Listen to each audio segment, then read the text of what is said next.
Morning po.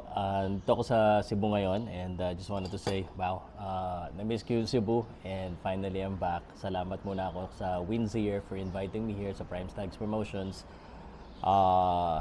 Ang Cebu kasi naging talagang naging parang second home ko na for the longest time dahil lagi-lagi ako nandito. So I'm always thankful for Cebu and thankful for the people who invited me here. As you know, although dito ko to sa personal channel ko ilalagay, and this is just kumaga thank you video, appreciation video sa mga Bisaya, sa mga taga Cebu, lalo na sa mga promoters at mga boxers na kaibigan natin dito. Of course, mga nag-iimbita sa atin dito, Omega, ARQ, of course Prime Stags, at yung marami pang ibang mga Big Yellow, sino pa ba? Sobrang dami kasi dito natin naging kaibigan na mga related po sa boxing at saka outside, mga judges, mga lahat ng mga taga Cebu, mga amigo-amiga, mga taga Cebu. I had a lot of experience here and I'm not gonna deny it. Talagang ang Cebu isa sa nagbigay buhay din sa akin sa career ko ngayon bilang isang sports vlogger or boxing vlogger.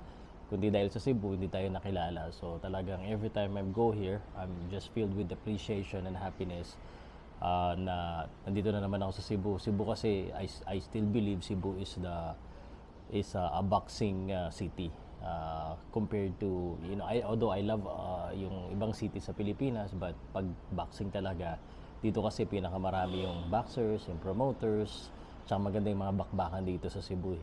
So that's why every time na may magi-invite sa akin sa Cebu, sabi ko kahit ilang beses na ako nakapunta dito, go. Kasi usually, pag na-invite kasi ako guys sa ibang lugar, kahit sino pa yung lumalaban, go ako, go.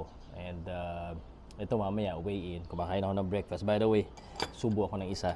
Ang pinaka-miss ko, chorizo ng Cebu. Hindi nakatiis. Anyway, this is just an appreciation video. Sana magkaroon ako ng time na mabisita yung ibang mga kaibigan. Kaso short lagi usually 3 days, 4 days, 3 days.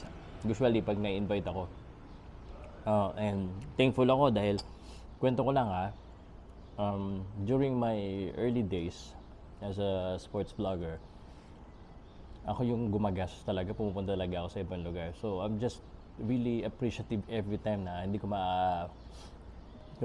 ko naisip na dating ang panahon na makikilala ko na now I'm going to different places and I'm getting paid to go there, to be a guest, to be a commentator, or to be a vlogger. So just really appreciate. And kahit na syempre hindi naman lahat ng tao magugustuhan tayo, hindi naman laging magiging perfecto, but those experience talaga, we should always be thankful. Kaya nga pag may mga vloggers na nagsasabi sa akin, tsaka kumbaga ginagaya ko. So, na-appreciate ko na may mga nagtatanong, sir, paano mo kinakaya yung ganito? Basta sa akin lang, advice ko lang, especially yung mga vloggers na nagpapakita po yung mga yung katulad ko, na-appreciate ko yung mga original vloggers, yung mga talagang content nila, tsaka may mga pangalan. Just do what you're doing. Hindi naman lahat kasi ng mga opinion natin ay papabor sa lahat. Basta ang importante, you believe that you've done the right thing, the right research, or your opinion is subjective enough.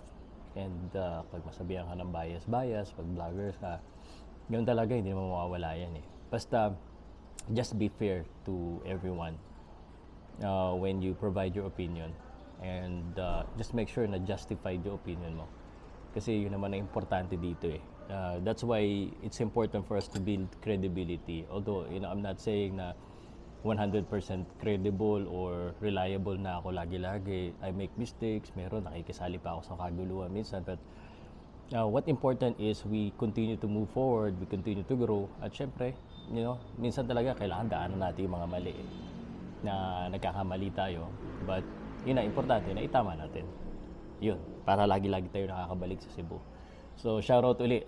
This time around, ang Windsor ang nagpadala sa akin. Actually, itong hotel na to, dito rin ako binubuk ng ARQ so I miss ARQ, Mega, everyone. But everyone, of course, we all need to move on. We all need to adjust and adapt. And the thing about me in my last advice, you cannot be reliant on just one source.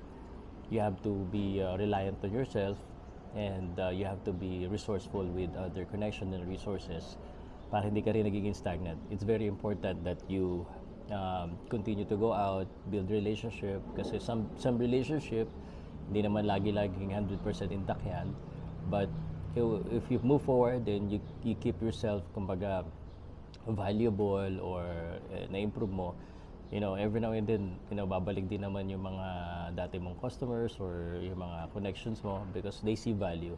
When they see value, because ultimately, if people are, if you're dealing with smart people, they see the value of having you. So, just continue to, kumbaga improve yourself. So, but, salamat po sa lahat, and appreciation lang. Good morning. Morning. Abusin ko muna itong chorizo ko. Chorizo. And welcome to Cebu.